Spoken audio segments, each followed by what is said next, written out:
Hey guys, so I'm back and this is going to be my labor and delivery story. So obviously I had my son on Easter at 5:07 a.m. and I'm doing good. It was like the easiest birth I could have ever asked for compared to my first child. So let's just get right into the night because it happened. My water ended up breaking at 10 p.m. on the 26th.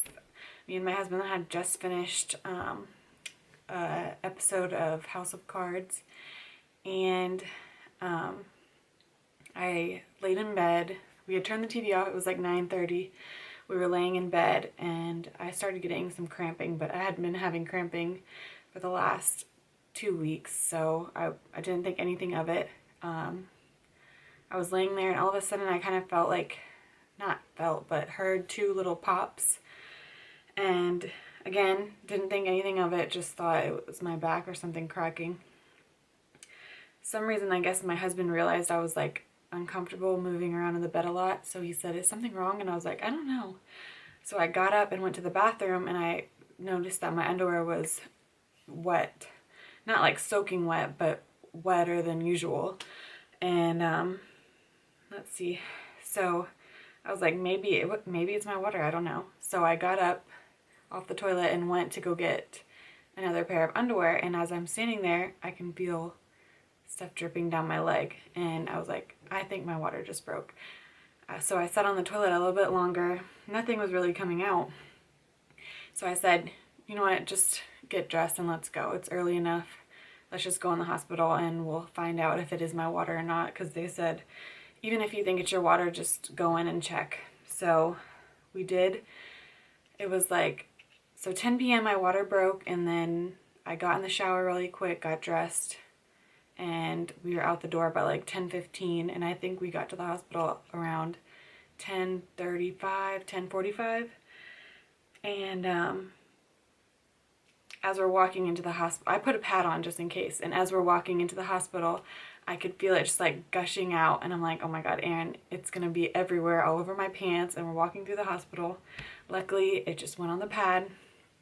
So we got checked in and everything. That was quick. No one was really up in the labor and delivery that night.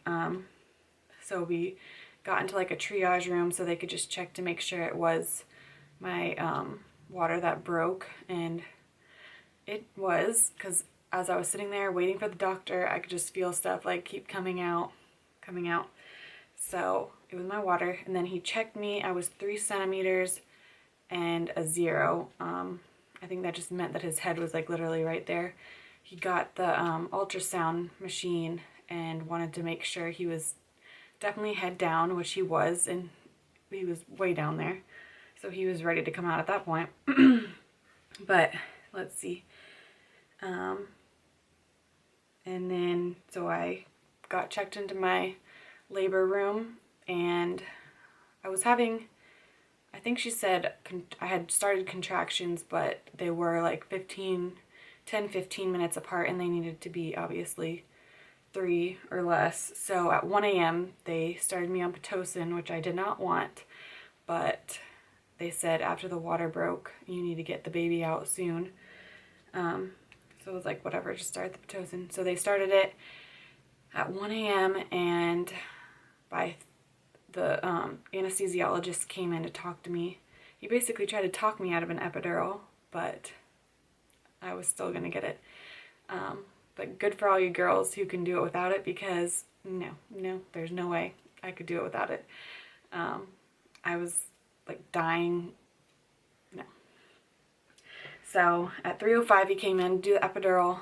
They didn't check me at that point, which I thought was a little strange.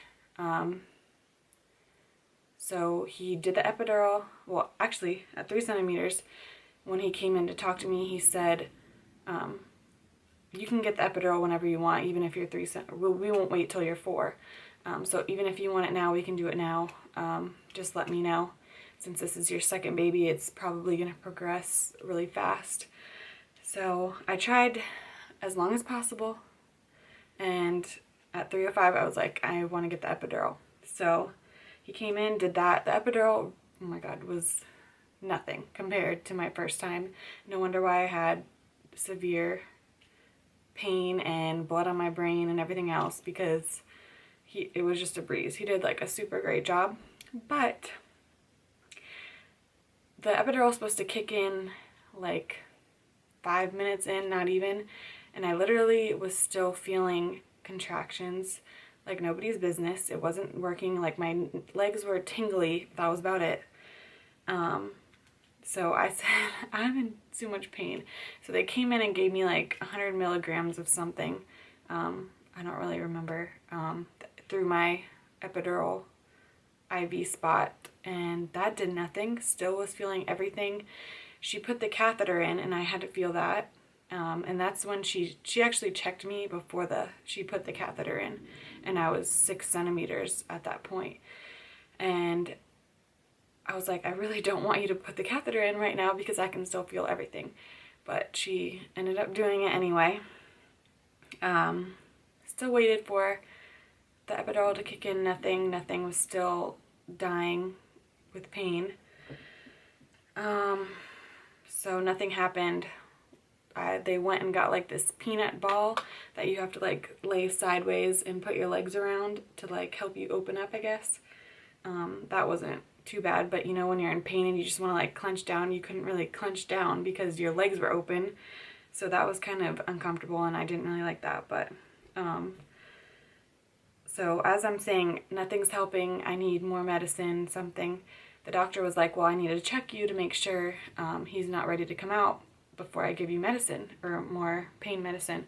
So she checked me, and lo and behold, he was ready to come out. And this was around 5 o'clock. So obviously no medicine for me. They started coming in, the doctors and everything. And luckily the epidural ended up working from like pubic bone down to where I did not end up feeling him coming out. Obviously I felt the pressure, but I was feeling all the contractions. I mean, which I guess once he's like coming out, you don't really think about the contractions, so it wasn't too bad. But thank God I did not have to feel him coming out. And then 3 contractions later, he was out. It was probably around 7 pushes that I did. No tears, nothing, so luckily I'm healing up well. He's doing great. He's came out 7 pounds, 14 ounces, 21 inches long. And he's been a champ. He's like the easiest, calmest baby ever. He was sleeping for like 4 hours, 5 hours straight. And the doctor, he got his circumcision at the hospital before we left. That took like 15 minutes, and they ended up giving him, they give him like some sugar water to like calm him down. And he slept for like 5 hours after that. So he's a sleeper. I think my milk came in at 3 days.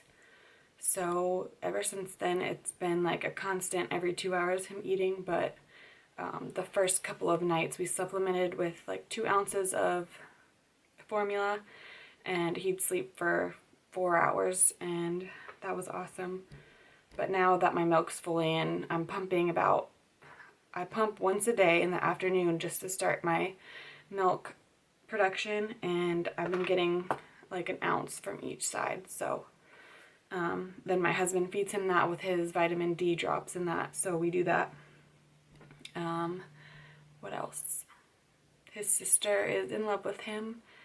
They're so cute together. She loves him. They're gonna be like best friends. But I'm gonna post a separate video of him at the end, just because he's sleeping right now. My daughter is sleeping, and my in-laws are about to come stay with us for a week, so that's why I'm trying to hurry up and film this, because they're gonna be in this room. I don't know, I can't think of anything else. I'm doing good. Obviously I'm not that tired, but he is still up every couple of hours. I try to just nap when he naps, and my husband's off for 14 days, so he is on my daughter Gemma's. He's on Gemma duty, so he's been awesome taking care of her and bringing her outside and trying to keep her occupied so she doesn't feel left out, since mommy is like fully baby mode. He's either on boob or we're sleeping.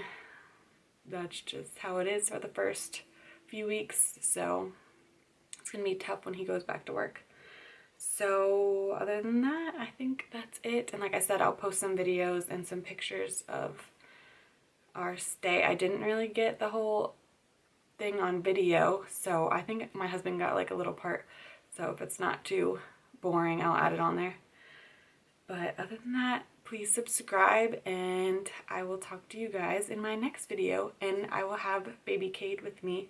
We'll do like 2-week update with him after his 2-week appointment. All right, I'll talk to you guys in my next video. A baby. Say I love you, brother. I love butter. Okay, give me a kiss. Kiss him happy. You love him. Kade. Who's that? His fingernail. Look at your fingernail. Oh, that my nails. Mm-hmm. He has little fingernails. My fingernails. I got my finger and that is it. Yeah. Mm-hmm. I got my nails. I got my nails.